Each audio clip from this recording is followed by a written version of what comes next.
I moved into Willow Creek Estates on a Tuesday in late spring, attracted by the tree-lined streets and well-maintained properties.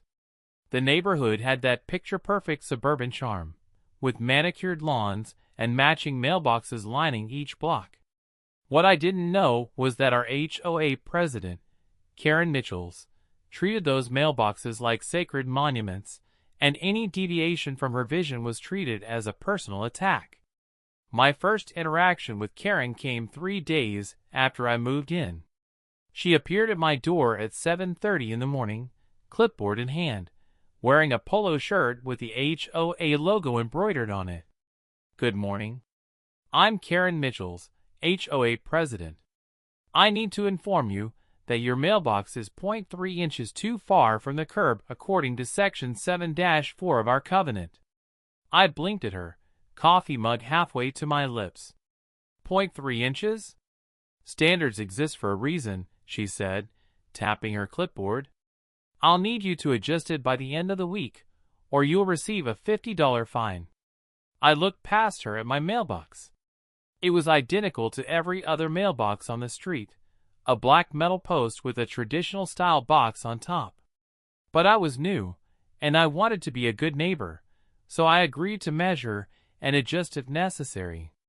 If you're enjoying this story of suburban justice, make sure to hit that like button and subscribe to Karen Eat World for more tales of entitled people getting exactly what they deserve. Trust me, you won't want to miss where this is headed. Over the next month, I learned that Karen's obsession with mailboxes went far beyond their placement. She had specific requirements for their color: black only, no decorative elements, no address numbers larger than 3 inches, and they had to be cleaned weekly. She would drive through the neighborhood every few days, inspecting each one, leaving violation notices tucked into anyone's door who fell short of her standards. Mrs. Chen down the street got fined because her mailbox flag was slightly faded. The Rodriguez family 2 blocks over received a cease and desist letter because they'd attached a small decorative bird to the top of theirs. Karen wielded the HOA rules like a weapon, and mailboxes were her primary target. Then the destruction started. It began with the Hendersons on Maple Drive. They woke up one morning to find their mailbox knocked clean off its post, lying in their yard with a significant dent in the side. They assumed it was teenagers pulling a prank. But then it happened to the Kramers 3 nights later. Then the Washingtons. Then the Patel family. All of the destroyed mailboxes had one thing in common: they'd recently received violation notices from Karen. The neighborhood group chat exploded with theories and complaints. People were installing security cameras and motion lights. The local police were called, but with no witnesses and no clear evidence, there wasn't much they could do beyond increasing patrols. I didn't think much of it until it happened to me. I'd received a violation notice the previous week for having a small package temporarily left at the base of my mailbox by a delivery driver. According to Karen, this violated the aesthetic standards of the neighborhood. I'd removed the package within an hour of getting home from work, but the notice and $25 fine still arrived. 4 nights later, I was awakened at 2 in the morning by a loud crash. I rushed to my front window and saw a dark figure running down the street. My mailbox was lying in the middle of my lawn, the post snapped clean in half. I called 911, and while I waited for the police, I checked my home security footage. I'd installed cameras a few weeks earlier, mainly to keep an eye on deliveries. What I saw made my blood run cold, then boil. The figure was wearing dark clothing and a hood, but as they'd approached my mailbox, the motion sensor light from my neighbor's house had clicked on for just a few seconds. It was enough. I recognized that distinctive HOA polo shirt, the one Karen wore like a uniform. And more importantly, I recognized the clipboard she was still carrying, even while committing vandalism. Karen HOA President and self-appointed guardian of neighborhood standards, was destroying mailboxes in the middle of the night. The police took my statement and copies of the security footage. I also shared it with several neighbors who'd experienced the same vandalism. When they checked their own security cameras with fresh eyes, they found similar evidence. Karen had been careful, but not careful enough. But here's where things got complicated. Despite the evidence, Karen had connections. Her brother-in-law was a city councilman, and her husband played golf with the police chief. When detectives went to question her, she had an alibi. Her husband swore she'd been home all night, every night. The security footage was dismissed as unclear, even though I could literally see her face in 2 frames. No charges were filed. Karen continued her role as HOA president, and the mailbox destruction mysteriously stopped. She'd gotten away with it. At the next HOA meeting, Karen stood at the front of the room with a satisfied smile. I'm pleased to report that the vandalism issue appears to have resolved itself. However, I am implementing new mailbox regulations. All mailboxes must now be reinforced steel construction, installed by HOA-approved contractors only, at homeowner expense. The approved models start at $800. The room erupted in protests, but Karen simply smiled. It's for the safety and security of our neighborhood. The vote will take place next meeting. I sat in the back of that room, watching her bask in the chaos she created, and something clicked into place.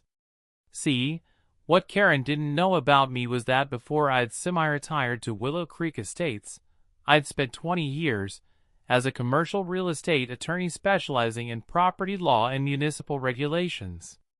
And I hadn't just moved here randomly. I'd been looking for a quiet place to work remotely while managing my investment portfolio, which included several properties in the surrounding area. I spent the next week doing research. I pulled every document related to our HOA, going back to its founding. I reviewed the original neighborhood covenants, the state laws governing homeowners associations, and most importantly, I examined the property records for every piece of land in and around Willow Creek Estates. That's when I found it, the perfect solution. Willow Creek Estates had been developed on what was originally a single large parcel of land. When the developer had subdivided it, they'd created all the residential lots, but they'd also created a small commercial parcel at the main entrance to the neighborhood.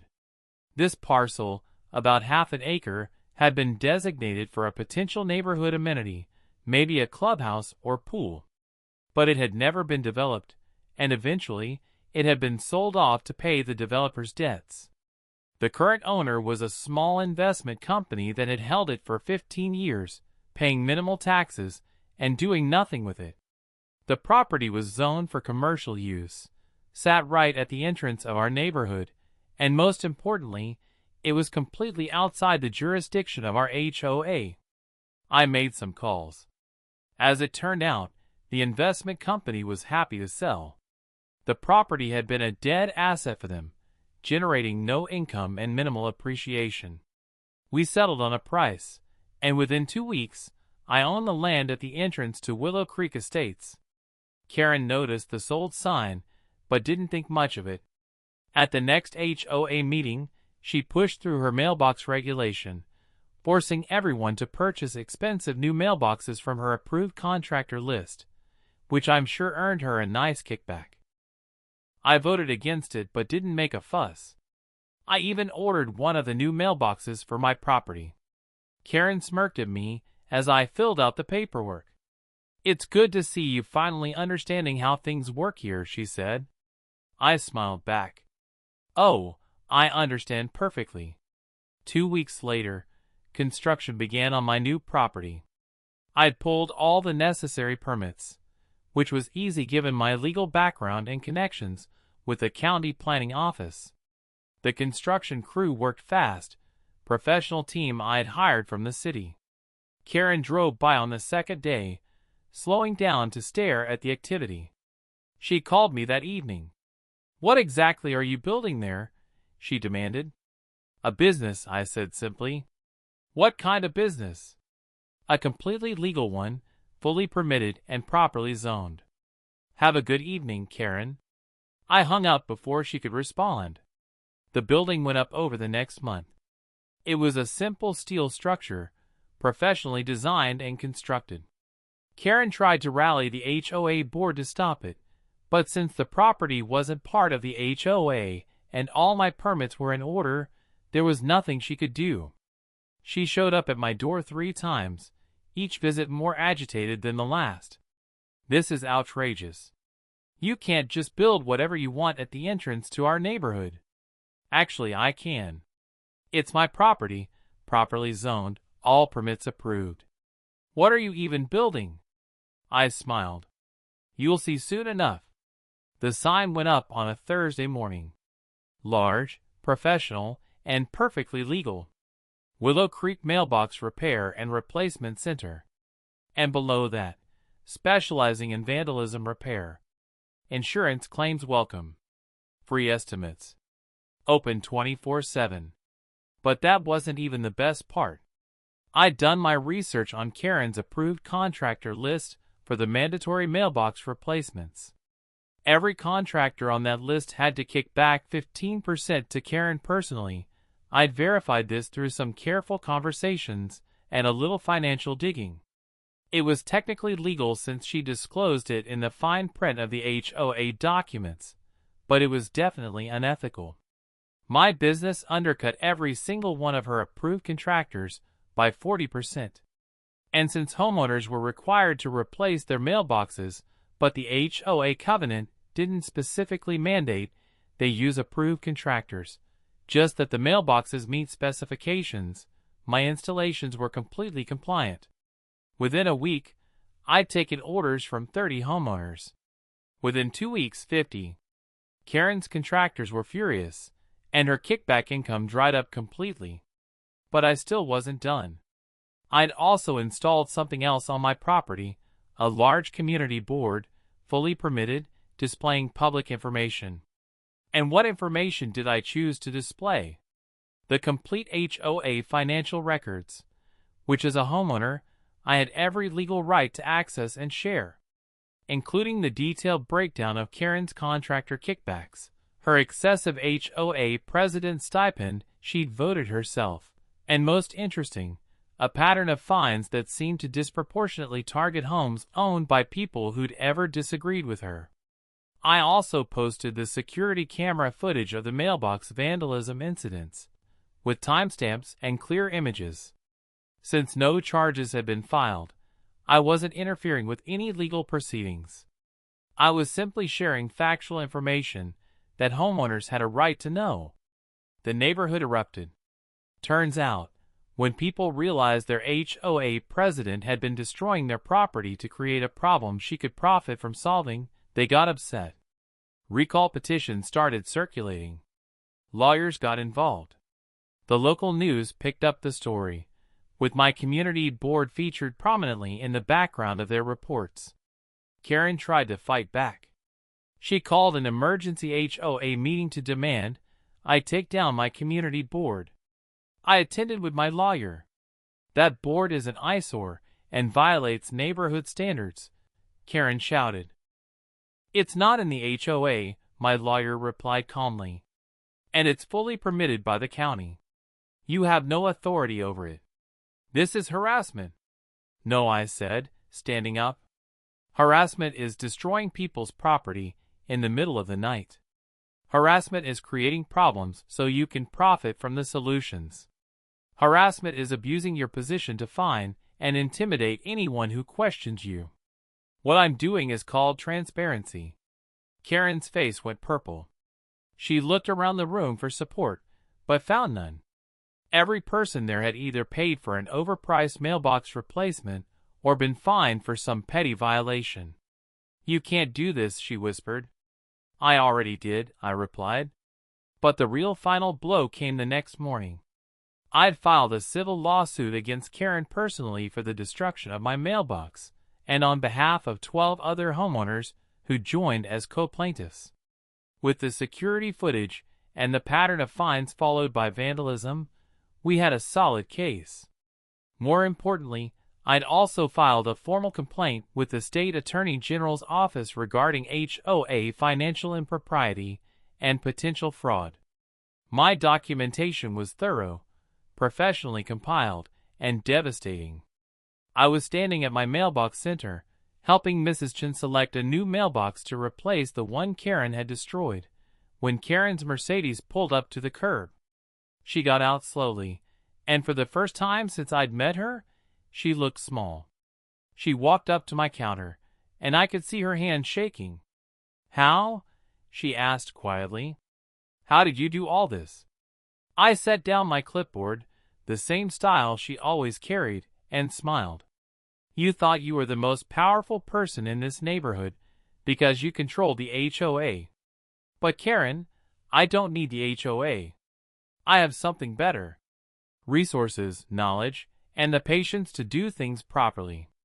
You destroyed mailboxes to create a problem you could profit from. So I created a solution that not only fixed the problem, but removed your ability to profit from anyone's misfortune ever again." I gestured to the building behind me, to the community board displaying all her misdeeds, to the line of neighbors waiting for affordable mailbox replacements. "This is all completely legal. Every permit filed correctly, every piece of information publicly available, every business practice above board. I didn't break a single rule, Karen.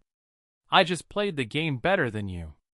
Karen's eyes moved from the building to the board to the growing crowd of neighbors who'd stopped to watch this conversation. I saw the exact moment it hit her, the full scope of what I'd done. Her mailbox vandalism scheme exposed and stopped. Her contractor kickbacks gone and publicly revealed. Her HOA dictatorship crumbling under recall petitions. Her personal liability mounting with lawsuits and state investigations. And standing at the entrance to the neighborhood she'd terrorized, a permanent reminder of her downfall, my business would greet every resident and visitor with the truth of what she'd done. She tried to profit from destruction, and I'd turned her actions into the foundation of her complete and total defeat. Every time she drove into or out of the neighborhood, she'd have to pass my mailbox center, a monument to the consequences of her own petty tyranny. The clipboard slipped from her fingers and clattered on the pavement. Her mouth opened and closed, but no words came out. And in her eyes, I saw the devastating realization that she hadn't just been outplayed, she'd been completely and permanently checkmated by the very chaos she created. If you loved watching Karen's empire crumble, smash that like button and subscribe to Karen Eat World. We've got plenty more stories of entitled people facing the consequences of their own actions. Hit that notification bell so you never miss the sweet taste of justice being served.